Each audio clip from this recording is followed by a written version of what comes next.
بناوی خدای بخشنده مهربان ملیارها ملیار حمد و سنا و سپاس و ستایش بۆ ذاتی پاکی الله کە خاوەنی هەموو ناز و نعمەتەکانە. درود و سەڵات و سەلام بڕژێ بەسەر جانی پاکی پێشەوامان نوری چاو و تازی سەرمان محەممەد المستەفا صلى الله عليه وسلم و لەسەر یار و یاوەرانی و لەسەر شوێن کەوتوانی تا ڕۆژی دوایی. خۆشەویستانم ئازیزانم، سەلام و ڕەحمەت و میهرەبانی خوای گەورە بڕژێ بەسەر دڵ و دەرونی هەموومان. خۆشحاڵم ئەو جارەش بە خزمەتتان گەیشتمەوە لە بەرنامەکەی خۆتان ڕێگای گەیشتن. ئازیزانم، ئێمە لە حەڵقەی ڕابردوو باسی الخەوف من اللهمان کرد، باسی ترسان لە خوامان کرد کە بەڕاستی خوا ئەبێ لێی بترسێ. ئەو ئەڵڵایە جەلە جەلالوه بەڕاستی دەبی لێی بترسێ. فالله أحق أن تخشاه. بەڕاستی ئینسان کە فکر لە دەسەڵات و لە هێز و لە قودرەت و لە ئیمکانیاتی بێ سنووری خوای گەورە دەکاتەوە بەڕاستی لێی دەترسێ. پاشان کە فکر لە گوناح و لە بێسەر و بەری خۆت و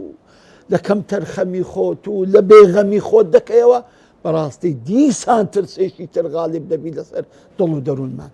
بەڵام ئینسان نابێ ئەو ترسە وای لێ بکە بێ ئومێدی بکە لە ڕەحمەتی خوا. بۆیە مەقامێکی ترمان هەیە لە مەقاماتی عوبودیەتدا کە پێی دەڵێن ئەڕەجا. ڕەجا ئەوەیە دڵ ئارامی و سکونایی دڵە بەوەی کە دڵ پێی خۆشە و چاوەڕوانی دەکاتن. کەواتە هەر ڕەجایەک ئەگەر بتەوێ شەرعی و دروست و ڕێک و پێکەی بێ دەبی ئەو ڕەجایە چاوەڕوانی ئومێد و ئاواتێک بی. بەڵام لە کاتێکدا کە ئەو ئومێت و ئاواتە هەموو ئەسباب و هەموو تەدارکەکانی جێبەجێکردنت جێبەجێ کرده بیتن، ئەمە خوا نەخواستە تۆ هیچ ئەدەوات و تەدارک و ئەسبابی جێبەجێکردنی ئەو ئیشەی جێبەجێ نەکەی، هەر ئەوها ئاوات و ئومنیاتت هەبی و ڕەجات هەبی، ئەوە لە بێعەقڵی و لە نەفامی نێزیکترە لەوەندەی لە ڕەجا و لە چاوەڕوانی چاک نێزیکتر بیتن. بۆیە کەواتە ڕەجا چییە؟ ئەوەیە کە تو دڵت ئارامە، سکونای دڵت ئارامە بەوەی کە شتێک چاوەڕوانی دەکەی لە لوتف و مهرەبانی و کەرەمی خوای، پاش ئەوەی کە هەموو تەدارک و ئەسبابەکانی شت جێبەجێ کردووە. خۆشەویستانم، بابای فەلاح، بابای کشاوەرز، بابای جوتیار کاتێک کە دەوێ حاصیلاتێک بچێنێ، کاتێک دەوێ دار و بەر و بوومێک بچێنێتن، ئەوە جاری زەویەکی پوخت و جوانی بۆ ئامادە دەکا. ئەم زەویە جوان جوان هەر دەبژێری لە هەرچی کە زیانە تێدایە، لە هەرچی بەرد و شتی زەرەرمەندەکە لێ ناگەڵێ کە ئەم حاصیلاتە جوان شین ببیتن، هەمووی لە زەویەکەی دەردەینی. پاشان ئەی چێڵی، پاشان ئەو میوەزاتە ئەچێنی، ئەو دارە ئەچێنێ، توی ئەو بەرهەمەی ئەچێنی، ئینجا ئاوی دەدا. پاش ئەوەی کە پێڕاگەیش بژاری دەکا، لەگەڵ ئەوەش ئەو پەڕی دڵی چاوەڕوانی لوتف و کەرەمی خوایە کە خوای گەورە ئەو بەرهەم و ئەو شتانی کە چاندیتی ئەم حاصیلاتی بدووریتەوە. چونکە چاوەڕوانی دووشت دەکا لە خوای گەورە. یەک هیچ ئافاتی و بەڵایەک لەم زەوی و زارەی نەدا، هیچ بەڵایەکی ئاسمانی لە هەورە تریشقە و لە لافا و لە هەر تێکدانی هۆکارێک ببێتە ئەوەی کە ئەم حاصیلاتی لێ خراپێ لە خوا داوا دەکا کە بیپارێزی. کەواتە ئەمە ڕەجای حەقیقیە. پاش ئەوەی کە ئەم فەلاحە، ئەم کشاوەرزە، ئەم جوتیارە هەرچی پێویست بوو، هەرچی تەدارک بوو جێبەجێ کرد، ئینجا لەگەڵ ئەوەش چاوەڕوانی لوتف و مهرەبانی خوایە کەوا ماندیبوونی خۆی بخواتن، کە ئارەقەی نیوچەوانی خۆی حاصلاتەکەی لێ بخوا، و چاوەڕوانی ئەوەتی کە خوا بەرەکەتەکی زۆر لەو ئیش و کاسبیەی لۆ ئەنجام بداتن. کەواتە ئازیزانی من، هەر کەسێک کە دڵی کردە مەزرعە، کردە خاکێک، دەبێ ئەم دڵە پاکەیتەوە لە هەموو شتێکی بێسەر و بەر ئەم دڵە پاکەیتەوە لە هەرچی شتێکە کە ئەبێتە مای نیفاق و گوناح و بێشەرعی پاشان تۆی ئیمان لە ناویدا بچینی پاشان بە تاعەت و عیبادەت و زکر و شەونێژ و قورئان خوێندن ئاوی بدەی ئینجا کە چاوەڕوانی ڕوحم و بەزەی خوای کە خوای گەورە لێت قبول بکاتن کە خوای گەورە بە میهرەبانی و لوتفی خۆی لێت قبول بکاتن ئەمە ڕێزایە ئازیزانم نەک تۆ شتێک دەکەی 100% بۆ بزانی خوای گەورە لێت قبول دەکەی نا ڕەزام وایە خوای گەورە لێم قبول کەس بەڕاستی شتێک کە خاڵیسەن مخلیسەن بۆ خوا نەبی خوای گەورە قبولی ناکە کەواتە ڕەزا لە سێ شتدا ئەمە دەبی بەردەوام ڕەزابان وابی یەک ئەو تاعەت و عیبادەتانی کە دەیکەین ئەو پەرسشتانی کە دەیکەین ئەو عیبادەتانی کە دەیکەین ئەو شەو نوێژە ئەو قورئان خوێندنە ئەو زیکر و وردانەی کە دەیکەین ڕەزامان وایە خوای گەورە لێمان قبوڵکە ئیخلاسی لەگە بەکاردێنین زۆر بە جوانی و بە ڕێک و پێچی ئەنجامی دەدەین ئینجاش ڕەزامان وایە خوای گەورە لێمان قبوڵکە ئەو زۆر گرینگە خاڵی تر ئەو زارە ڕەزامان لە چی ڕەزامان وایە خوا لە هەموو گوناحەکانمان خۆش بی ئەگەر چی گوناحبارین ئەگەر چی ڕوڕەشین ئەگەر چی بێ ئەمری بەرامبەر خوای گەورەمان کردووە بێ شەرعیمان کردووە بەڕاستی هەندێک کار و هەندێک ئیشمان کردووە ئەو شتانە هەمووی قەدەکە کراون لە لای خوا و پێغەمبەری خوا عەلەیهی سەڵات وسەلام بەڵام لەگەر ئەوەشدا بەردەوام نەبووم هاتم تۆبەم کرد داوای لێخۆشبوونم لە خوای متعالا کرد و ڕەجاشم وایە خوای گەورە لێم خۆش بیتن ومێد و ئاواتم وایە کە خوای گەورە لە هەموو گوناحەکانم خۆش ببیتن کەواتە هەر کاتێک حاڵەتی سێم ئەوەیە هەر کاتێک ئینسان تووشی بەڵاو مصیبەتەک و ناڕەحەتیەک بوو سەبر و ئارامی گرت و شکرانی خوای گەورەی کردە سەر ئەو ناڕەحەتی و ئەو ئەزیەت و ئازارە نەدا ڕەجا وایە خوای گەورە لەسەر ئەو هەموو ناڕەحەتی ئەجر و پاداشێکی زۆری بداتەوە ئازیزام سان دەبی بەم شێوە ڕەجا لە خوای گەورە داوا بکە پاش ئەوەی کە تو ئەسبابەکان جێبەجێ دەکەی تۆ نەی هیچ ئەسبابێک جێبەجێ بکەی هیچ هۆکارێک جێبەجێ بکەی ڕەجا شت وابی کە خوای گەورە ئەو ئیشەت پێ ببەخشی بەخوای ئەو بێعەقڵیە جا بۆیە پێغەمبەری خوا عەلەیهی سەڵات وسەلام لە فرمودەیەکی زۆر خۆشی خۆیدا ئەفەرموویتن من خاف ئەدلەج ومن أدلج بلغ المنزل ألا إن صلعة الله الغالية ألا إن صلعة الله الجنة حديث زور عظيم عزيزان بزانه پیغمبری خواست لفرمي صلى الله عليه وسلم لفرمي من خاف أدلج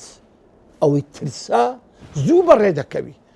أدلج يعني المشي في أول الليل حل بداية شوة بريدكبي عادة الشولة برويشتني خوش دور فينك ترى نقروش ومن أدلج بلغ المنزل أو بريكات دقات منزل آواتو أو شويني كلبوي دانايا كواتا تورزاد وايا كخواي قورة بنقيت مقام إحسان تورزاد وايا خواي قورة بنقيت مقام مشاهدة أو هم فضل كرمي كداينا بيد ببقشي داي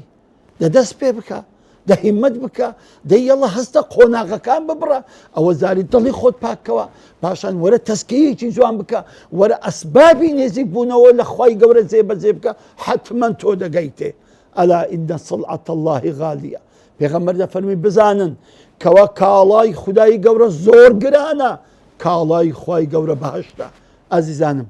بەوەڵڵا بەهەشت بەو سارد و سڕێ ئێمە بەدەست ناکەوی واللهی بەهەشت بەو سست و کەسیەی ئێمە بەدەست ناکەوی بەهەشت کەسانی خۆی ئەوێ کە بە هیممەت بن ئەلا هەل من مشەمر پێغەمبەر دەفەرمی عەلەیهی سەڵات وسەلام کەس هەیە خۆی لە بۆ هەر کردبی کەس هەیە خۆی لۆ حازر کردبی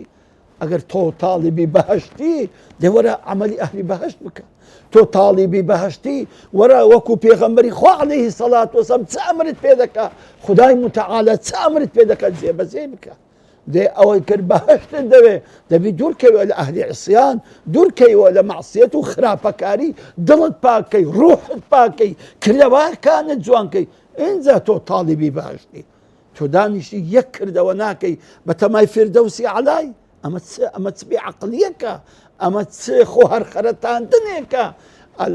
لۆی پێغەمبەری خوا عەلەیهی سەڵات وسەلام دەفەرمی ئەلکەیس من دان نفسه وعمل لما بعد الموت زانە پیاوی عاقڵ و ژیر بردوام لو ما نفسي خوي دكان دانا نفسه براسي قليلة خوم دكم قليلة كردوكان دكم قليلة تنبلي خوم دكم قليلة سستي خوم دكم لساردي خوم دكم وعمل لما بعد الموت هم إيشو كارو كسابتيمو هم فكروا خيالهم أو باش مردنم سلامت بي كحشروا قيامتها والعاجز من تمنى على الله الأماني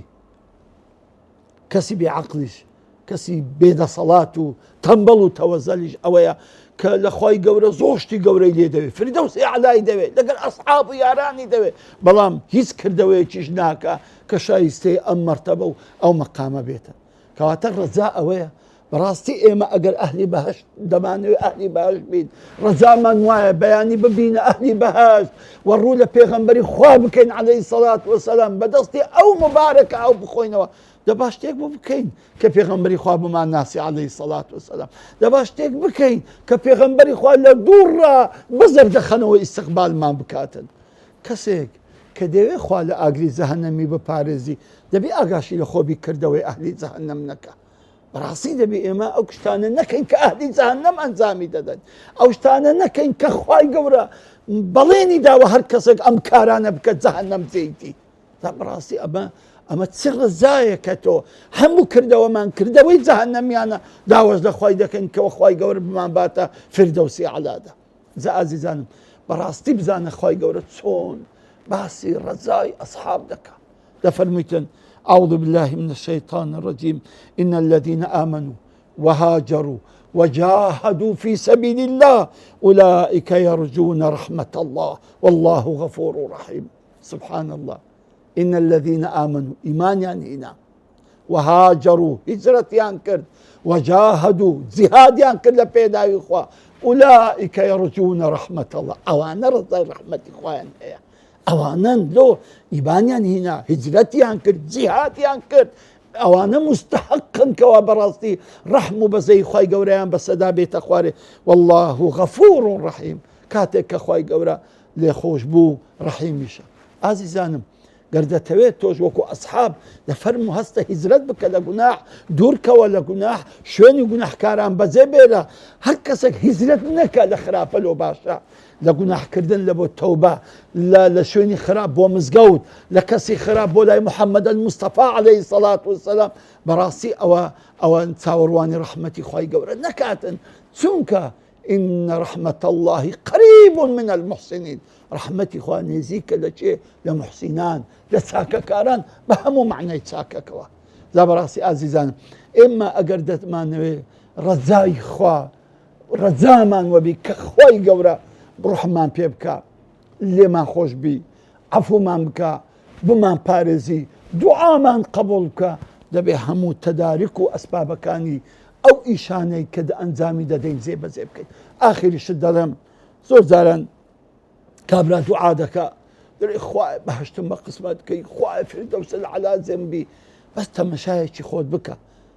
تخوه تمشايك خود بك أم دعايا قورا أم دعايا عظيمة لان كده وكان يشد أوها قورا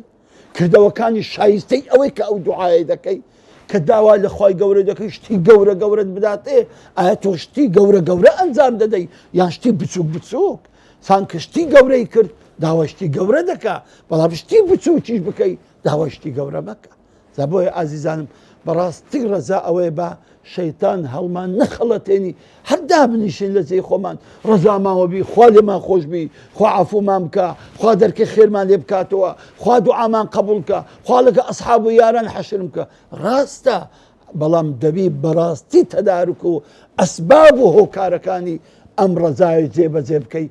أو رزاي حقيقية تقول رزاي حقيقي سي شرطيها يكمين أوشتي كساورواني لكي زور لضل الشيرم بي دو وزوريش بترسي بدستني وسيمينيش لكارو لكدا وكان دا الريك أوشتانا أنزام بدي كأميدو رحمتي خواي قورت بي ببخشيتن تاكو ديدارو باسيشي تربا خواي قورت أندس بيرم السلام عليكم ورحمة الله وبركاته.